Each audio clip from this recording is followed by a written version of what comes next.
Hello everyone and welcome back to Closets Gaming. Today we are going to take a look at Wizard of Legend.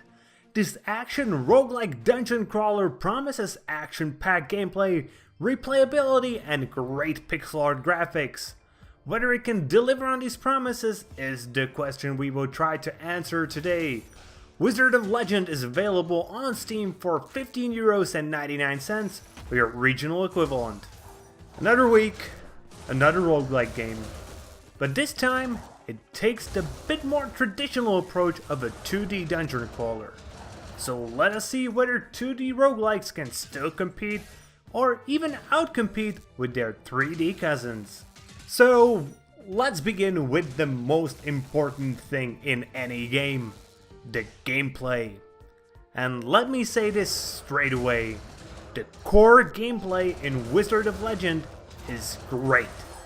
It's probably the best roguelite I've played in the past weeks in terms of its gameplay. So, how exactly does it work? If you ever played any MMO or a MOBA, you're going to feel just like you're home. You got your basic attack, and then you have a few abilities. Your basic attack is something you will be using the vast majority of the time. It's your only ability without any cooldown, so it will be your bread and butter in combat. The nice thing is, there is still tons of variability in the basic attacks, as you can get access to a decent amount of them, meaning you aren't just stuck with one for all of your playthrough. Secondly, we have the abilities. These are more powerful than your basic attack but have a cooldown attached, meaning you can't just spam them. And again, the amount of abilities potentially available to you is just amazing. Each playthrough can be different and it's only up to you to find your favorite set of attacks.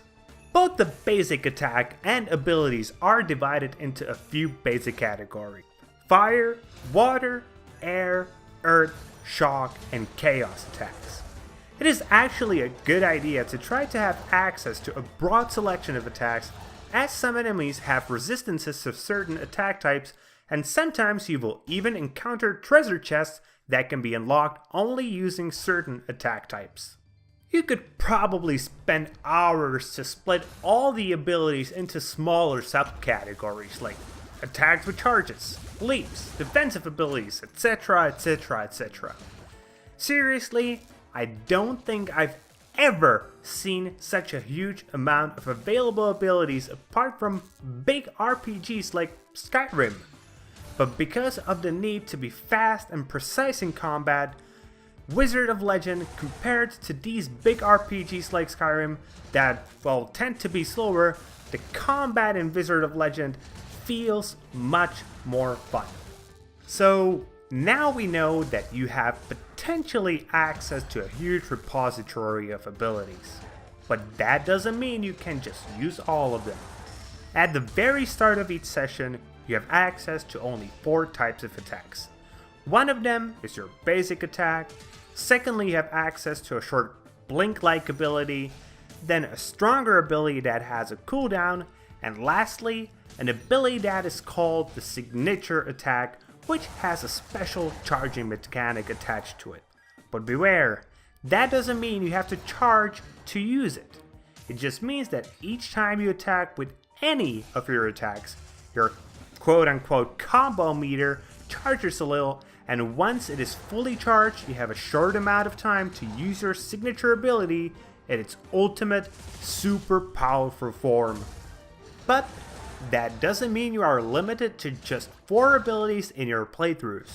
During the exploration of each level, you will encounter shops, and one of these shops has new abilities for you in stock, giving you the option to pick up additional abilities or even get temporarily access to abilities that aren't even yet in your library. These, if they aren't replacing one of your already acquired abilities, get added to your ability bar and increase the number of abilities at your disposal.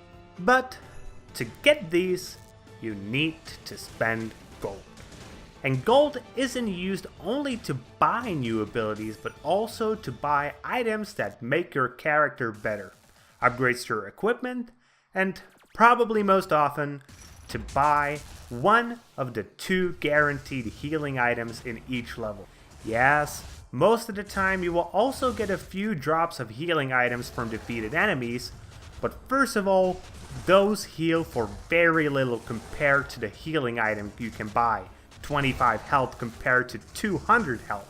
And again, they aren't guaranteed.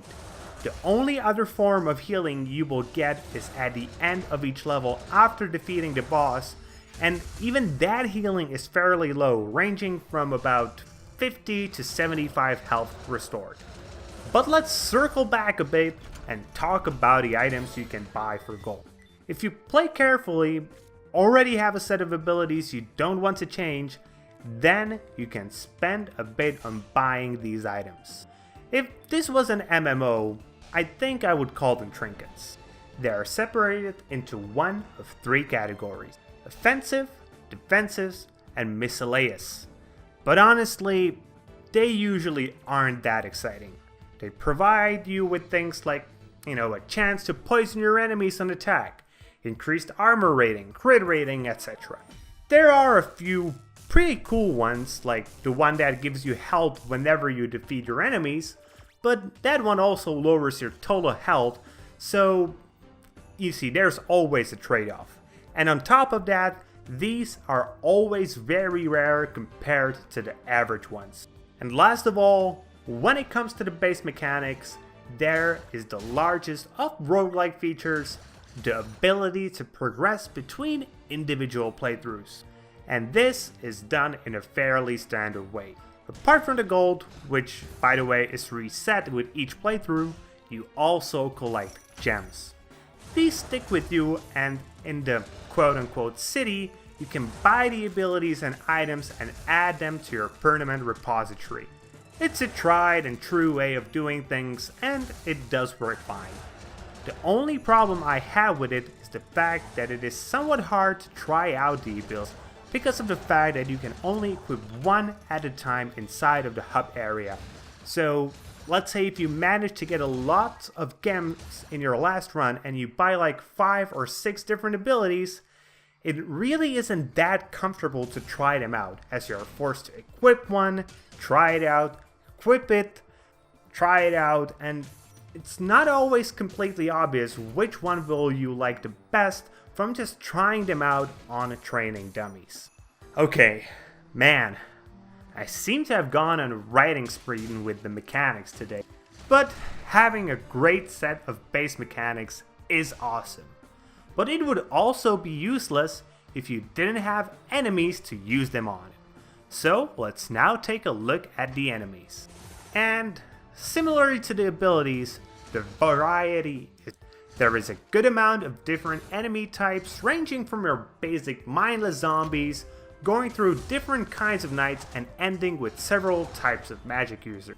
And on top of that, they acquire additional abilities, like the ability to teleport, charge at you, or even sometimes use some of the abilities available to your character as well as you venture further into the dungeon. I really have zero complaints about the game when it comes to the enemies. There is a good variety to them, they each do their own thing, and they get progressively harder as you progress further without the need to just inflate their damage. Ideal. But obviously, you won't encounter only normal enemies, as at the end of each level, there is a boss. And yeah, each third level also has a special boss encounter, and then there is the one final encounter. But first, let's talk about the bosses that can be found at the end of normal level. These are based on your basic enemy types, but they're enhanced and larger versions. For example, the Knight now has a medium range attack and a charge, the Wizard can summon large amounts of projectiles, or the Rogue can now conjure clones of himself. These are probably the least interesting enemies of Wizard of Legend. But don't mistake that for me saying that they're badly designed. Just not that original. timing and patience are the keys to defeating them. And secondly, there are the special bosses. These are the kings and queens of this realm, and there are 3 of them. One representing fire, one water, and one representing earth. Plus there is the final boss that represents chaos itself. And man, when playing against these bosses, it is very obvious the developers of Wizard of Legend are huge admirers of Avatar: The Last Airbender. Seriously, especially the Earth boss, who literally kicks chunks of rock at you the same exact way Earthbenders do in Avatar. But back to the bosses. As you might have guessed, each of them only uses their specific type of attack, so learning their patterns of attack is the key to defeating them. Plus, depending on the order of which you will fight them, they will use different amounts of attack consequently, starting with 3 attacks in a row for the first one, for the second, and so on and so on. Lastly, the final boss is sort of your own mirror. He has the ability to use abilities from all schools of magic, and thus is by far the largest challenge. But he is beatable.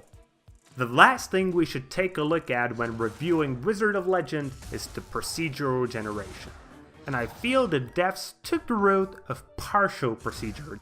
What that means is that instead of everything being randomly generated, they created an assortment of rooms that fit together like puzzle pieces, and the game just generates the levels from these pre-made rooms. And to be completely honest, I prefer the solution. It means that you rarely get in a situation where the game creates rooms that are almost impossible to beat, and thus keeps the difficulty somewhat stable. And that is a good thing. And procedural generation also comes with one big feature that players love: replayability. Because of the fact that no playthrough is the same, you can literally keep playing Wizard of Legend forever. Or at least until you move on to a new game.